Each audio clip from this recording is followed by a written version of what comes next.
우리 부활에 대해서 이제는 질문들을 하죠. 도대체 어떻게 다시 살아날 수 있겠소? 이렇게 물어보기도 하고, 또 도대체 그럼 부활한다면 어떤 몸으로 도대체 부활할 건지 알고 있습니까?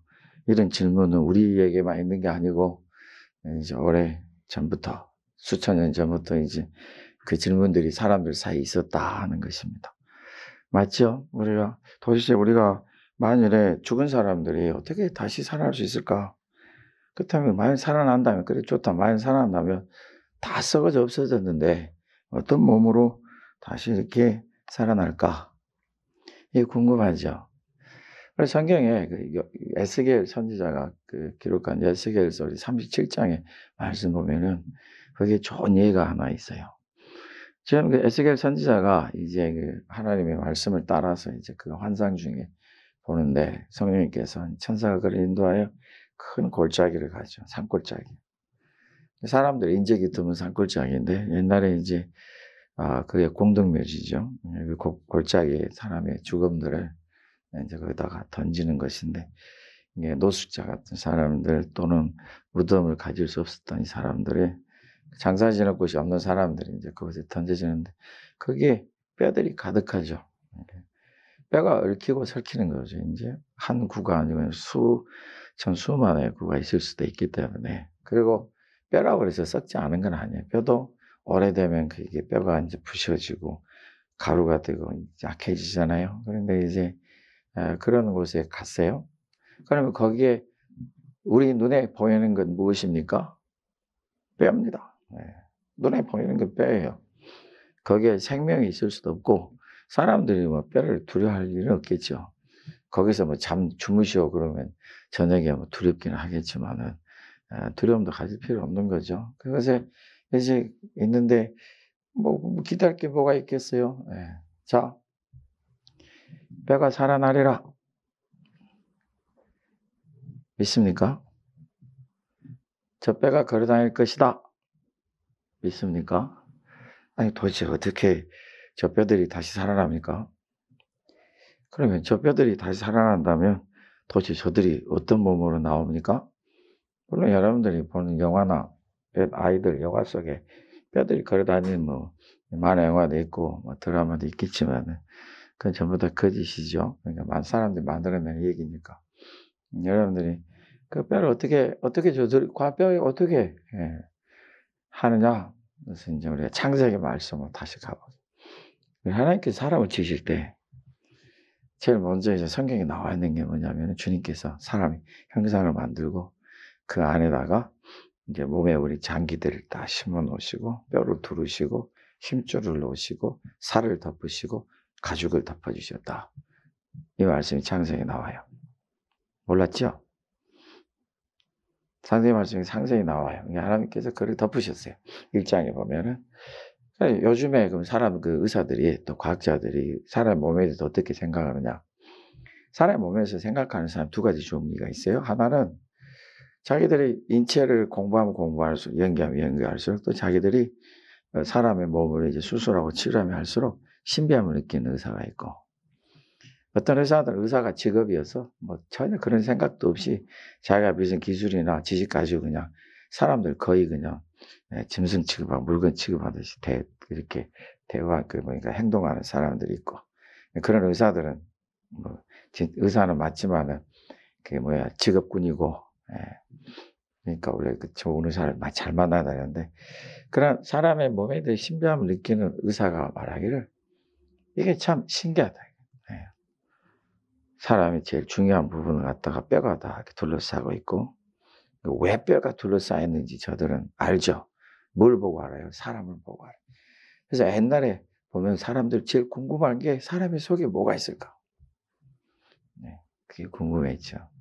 우리나라 역사 기록에도 몰래 사람을 해보다가 들켜서 이렇게 사형을 받은 사람들도 있었잖아요.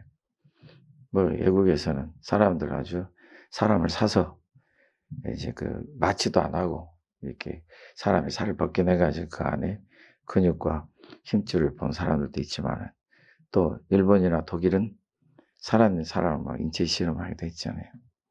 그러니까 그 욕심들이 이제 알고 싶은 거, 신비한 거죠. 하나님께서 그렇게 우리 사람들 지으셨는데 여러분 속에 뭐 있는 요즘에 기술들이 좋아가지고 뭐 굳이 보지 않아도 안에서 밖에서 다 보죠. 심지어는 뭐 사람의 몸을 안으로 해서 혈관을 통해서 수술이 아니고 시술들을 하죠. 저는 점점 더 이렇게 기술들이 발달되잖아요. 근데 그럼 뭐 거기에 따르는 많은 고통과 아픔들은 있겠지만은 그런 기술들이 발달했는데 사람의 몸을 알면 알수록 신비하다. 그러면 사람이 어디서 왔느냐? 두 가지. 하나는 사람을 보고 말하는 사람. 하나는 하나님을 보고 말하는 사람. 여러분은 무엇을 보고 말씀합니까? 하나님 보고 말씀하실 거죠. 성경을 보고 말씀하실 거죠. 그런데 왜 성경도 안 보고 하나님 뜻도 모르고 사실랍니까? 하나님의 말씀을 믿으십니까? 에스겔 37장으로 다시 돌아갑시다. 에스겔 37장의 말씀 보면은 우리 하나님께서 에스겔 선지자에 가르쳐 주신 게 그거예요. 하나님이 이와 같이 말씀하신다. 하나님의 말씀하시기를 내 뼈들은 한 곳으로 모이라. 맞추라. 그리고 살이 생기고 힘줄이 생기고 몸을 입에 다시 살아나라. 뭐가 에스겔 선지자가 한 것이 뭐라고요? 하나님이 말씀하시기를. 대언을 하라. 그 뼈들에게 명하라. 하나님이 말씀하신다. 내 뼈들은 다시 한 곳에 맞춰져라.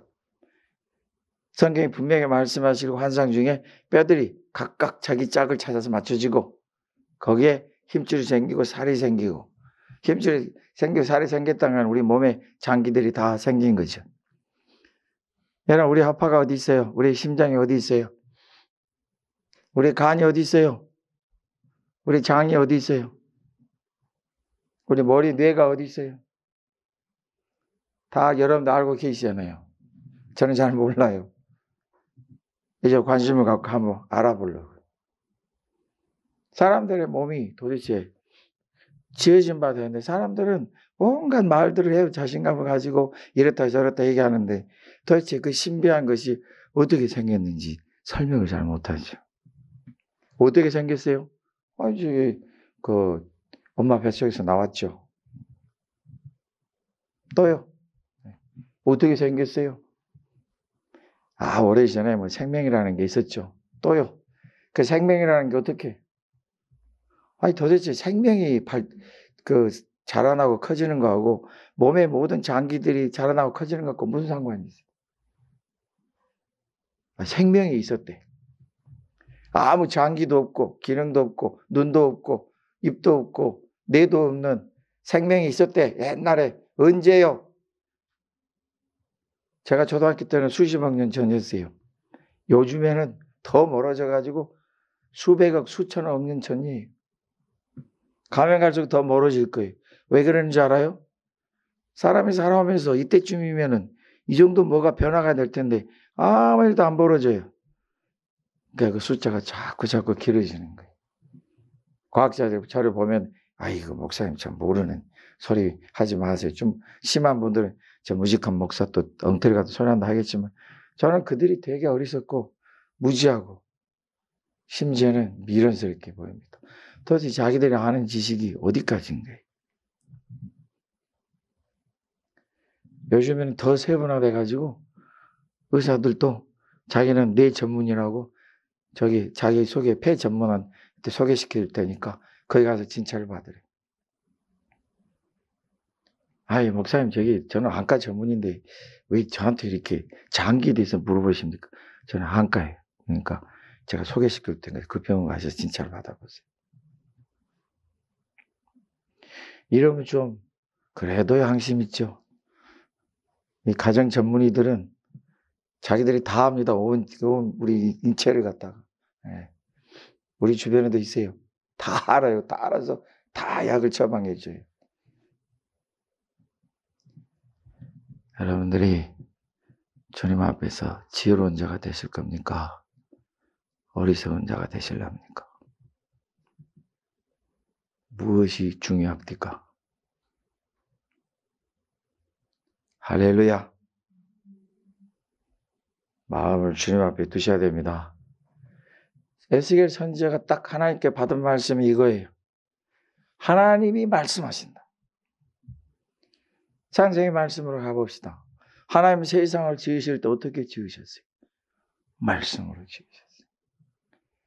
하나님의 말씀이면 돼요. 우리 예수님께서 뱃머리에 쓰셔서 바람이여 바다여 파도여 잠잠하라. 제자들이 그걸 보고 도대체 저분이 누구신데 파도와 바람과 바다가 저리 순종한가? 여러분, 말씀입니다.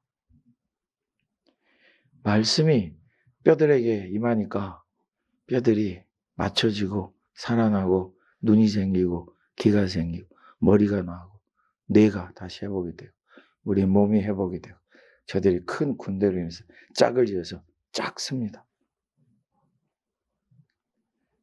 그것이 목사님 그거 에스겔 선지자가 환상 중에 했잖아요. 예, 맞습니다. 환상입니다.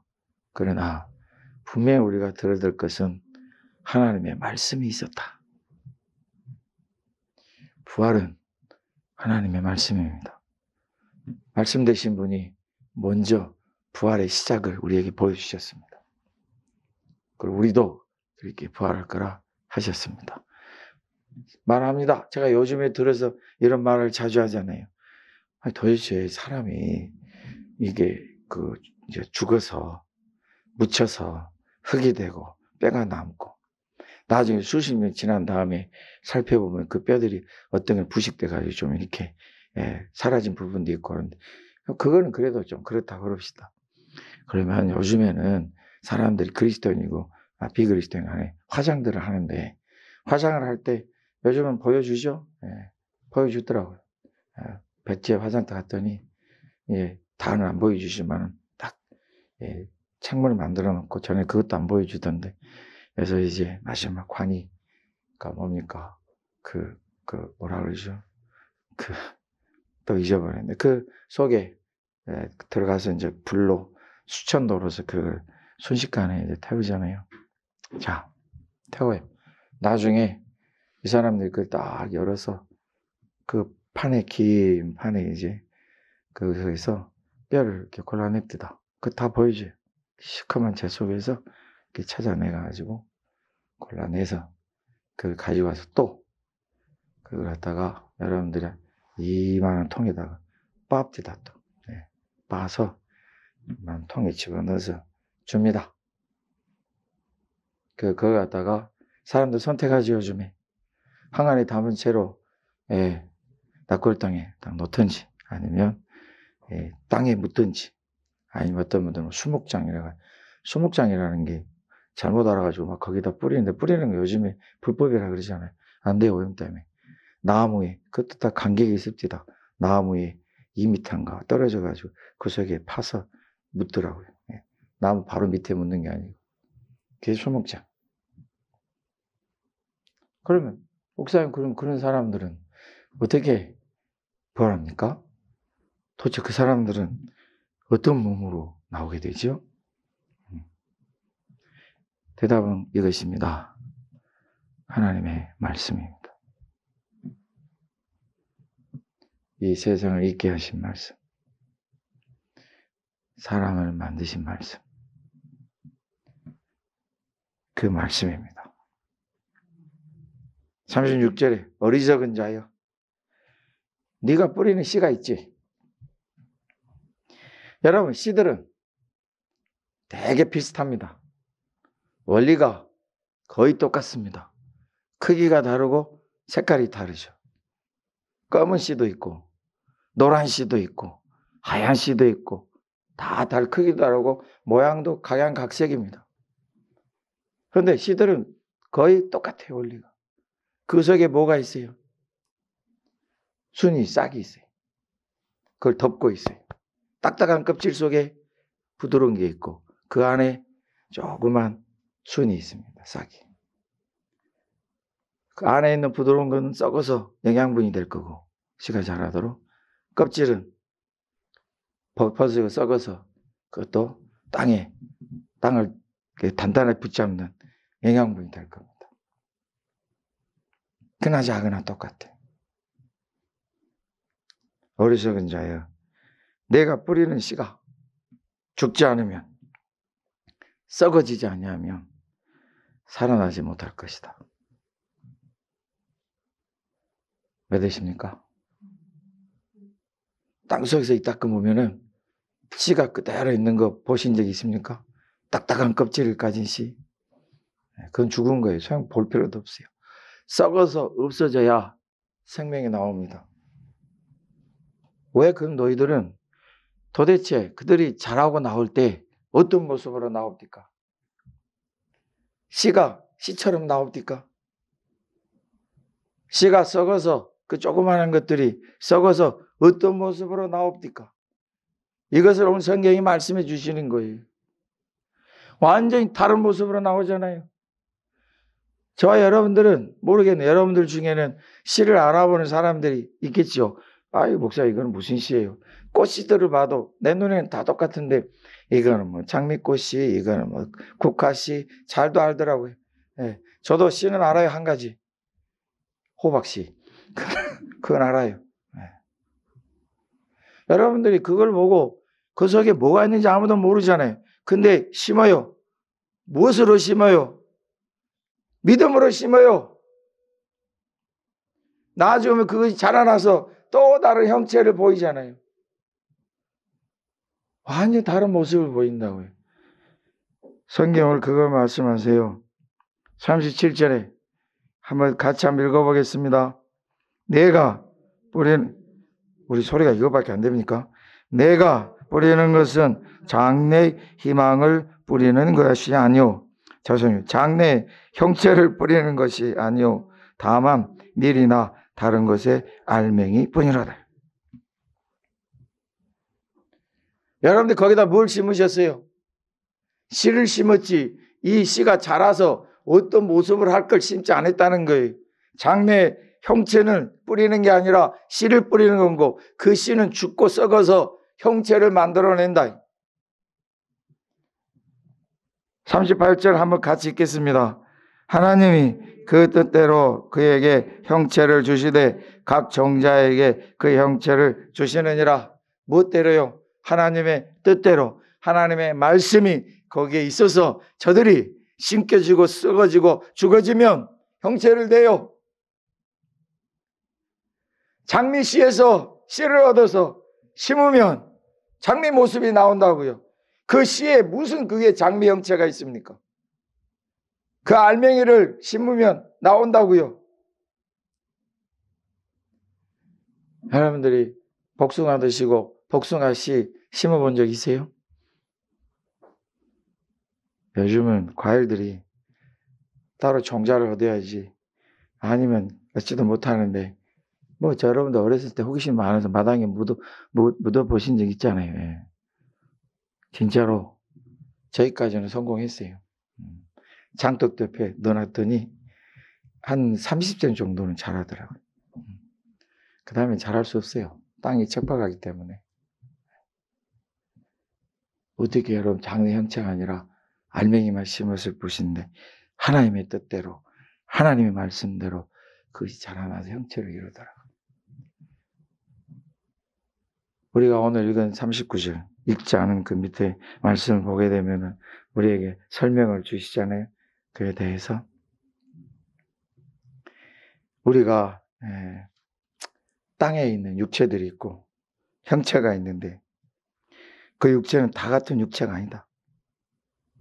사람의 육체도 있고 짐승의 육체도 있고 새의 육체도 있고 물고기 육체도 있다. 40절 읽지 않았지만 잘 보십시오. 그런데 그 여러 육체가 둘로 나눠진다. 하늘에 속한 형체가 있고 땅에 속한 형체가 있고 하늘에 속한 것의 영광이 있고 땅에 속한 것의 영광이 따로 있다. 42절 말씀 우리 함께 읽겠습니다. 죽은 자의 부활도 그와 같으니 썩을 것으로 심고 썩지 아니할 것으로 다시 살아나며. 할렐루야. 자, 우리 이 땅에 육체들이 많이 있습니다. 우리 하나님께서 말씀으로 명하셨어요.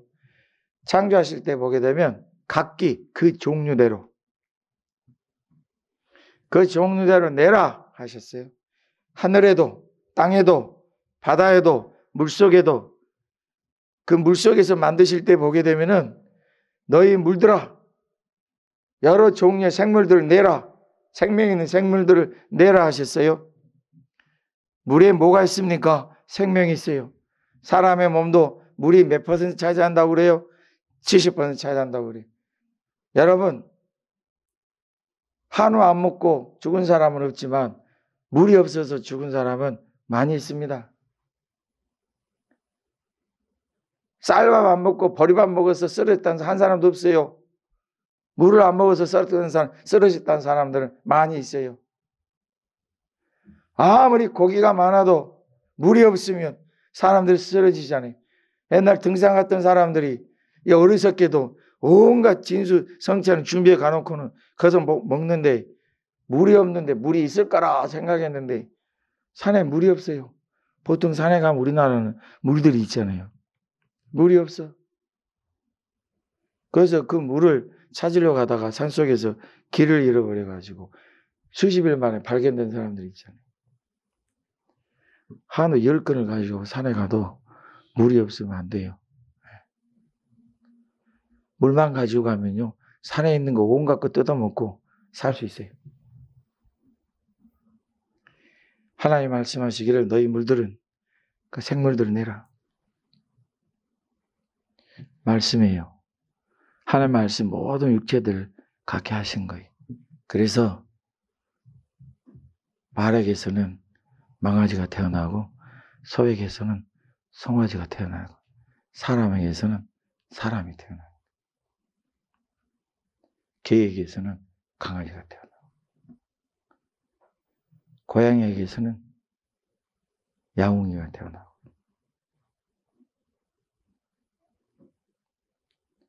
여러분 하나님이 정하신 바예요. 근데 이 육체들이 달라요. 하늘에 속한 형체가 있고 땅에 속한 형체가 있는데 땅에 속한 형체는 그대로 땅과 함께 썩어서 없어집니다. 근데 하늘에 속한 형체는 땅에서 썩어지나 땅과 함께 썩어질 수가 없어요. 그래서 토해냅니다. 여러분들이 사랑하는 애완동물들은 땅에 속한 거예요. 저는 영혼이 없어요. 그리스도인들은 제발 좀 아무리 여러분들이 애완동물들이 예쁘고 귀할지라도 소중할지라도 그들이 그 생명이 없으면 끝내세요. 요즘에 고양이 납골당, 개 납골당이 생겨가지고 사람보다 더 비싸요. 그 하나님이 정말 피할 길이 없습니다. 할렐루야. 사람이 길거리에서 노숙자가 배고파서 손을 내밀면 사람이 말이야 건강할 때 일하고 그래야지 어디서 손 벌리냐 하던 사람이 길에서 고양이가 길 잃어가지고 헤매면 불쌍해서 데려다가 씻기고 먹이고 그게 만약 그리스도인이라면 어떻게 하실 거예요? 땅에 속한 형체가 있고 하늘에 속한 형체가 있습니다. 하늘에 속한 형체들은 이 땅에서 땅과 함께 사라질 수가 없어요. 하늘에 속했기 때문에 가야 됩니다. 이게 하나님의 뜻이고 말씀이며 그 사람들은 부활할 수밖에 없어요. 할렐루야. 자, 우리가 말씀을 좀 더 제가 보겠습니다. 우리가 그 46절에서 49절까지 말씀 보면은 흙에 속한 자의 형상을 입은 것 같이 또한 하늘에 속한 형상을 입으리라. 49절입니다. 48절에 흙에 속한 자들은 흙에 속한 자 같고 하늘에 속한 자들은 하늘에 속하는 것 같다. 신령한 사람이 있고 육의 사람이 있는데 먼저는 신령한 사람이고 그 다음에 육의 사람이다. 자, 이 구분이 명확해서 이제 사람들 가운데도 두 가지가 있네요. 하나는 신령한 자에게 속한 것과 땅에 속한 것. 그럼 땅에 속한 것은 땅과 함께 썩어질 수가 없어서 땅이 이를 토해내는데 이게 부활이잖아요. 그럼 저들이 갈 곳이 어딘가? 하나님의 나라에 갈 수도 없어요. 신령하는 게 아니기 때문에. 그러면 심판을 받을 수밖에 없다. 다시 부활의 질문으로 가봅시다. 우리가 부활의 질문에 대답할 수가 없어요. 그러면 부활을 질문하는 이들에게 질문할 거예요. 도대체 사람의 생명이 어디서 왔습니까? 어떻게 그렇게 형체도 미약하고 언어도 지각도 뇌도 몸에 장기도 없는 그 조그마한 생명이 어떻게 이렇게 온전한 생명이 될 수 있습니까? 에이, 뭐로 말씀하세요. 수천년의 시간이 지나면서 그것이 발달되지 않게 그게 생존입니다. 보셨어요? 어디서 보셨어요? 책이 말하고 증거들이 있잖아요. 저는요, 더 확실한 게 있어요. 성경이 있고요. 하나님의 말씀이 있습니다. 하나님이 말씀으로 세상과 생명을 만드셨고 하나님 형상대로 사람을 만드셨어요. 그분이 말씀하시기를 땅이여 하늘이여 바다여 산이여 사람을 토해내라. 저들은 모든 사람들을 다 토해낼 것이고 저들은 형체를 가진 씨가 썩어지고 죽어서 형체를 내듯이 자기들의 본 모습들을 되찾을 것입니다. 하나님의 백성들은 변화된 모습으로 하나님의 나라의 존재로 영화롭고 아름답고 존귀와 영광이 가득한 모습이 될 것이고 우리 예수님 말씀하신처럼 천사들처럼 존귀한 자로 그 형체가 나올 것이며 그게 부활입니다. 우리 자신이 없어지는 게 아닙니다. 변화만 될 뿐입니다. 다른 사람들은 그렇게 아름답게 존귀하게 변화가 되나 똑같이 변화가 되나 저들에게는 생명이 없어서 심판을 받게 될 것입니다. 아름다우면 뭐합니까? 멋있으면 뭐합니까? 내가 꾸미고 내 자신을 나타내면 뭐합니까?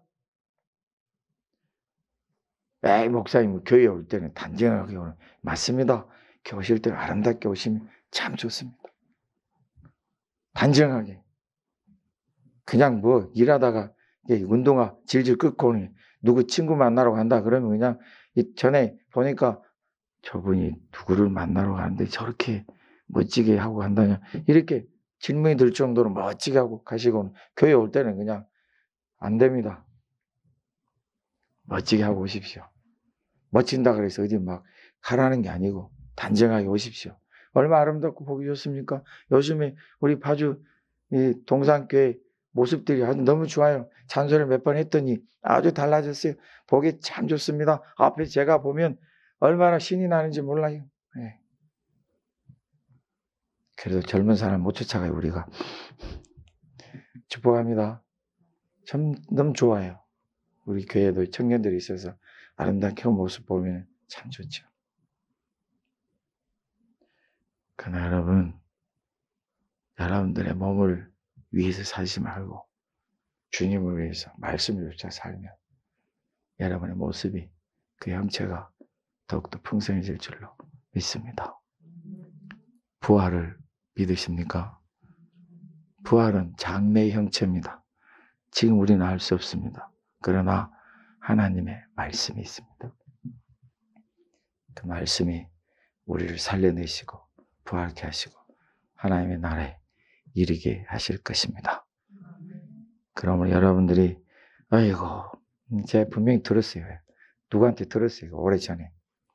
아이고 이 늑다리 같은 얼굴 이게 사람이 사는 거냐. 이거 사람의 얼굴이냐. 어디 지나가는 돌멩이보다 못하겠다. 거울 보면서 자기를 한탄해. 그러지 말고 여러분 이렇게 해보십시오. 너 주님의 사람아. 복되고 아름다운 사람아. 하나님의 나라의 그 형상은 비교할 수가 없단다. 자신감 가지시겠으면 여러분 축복합니다.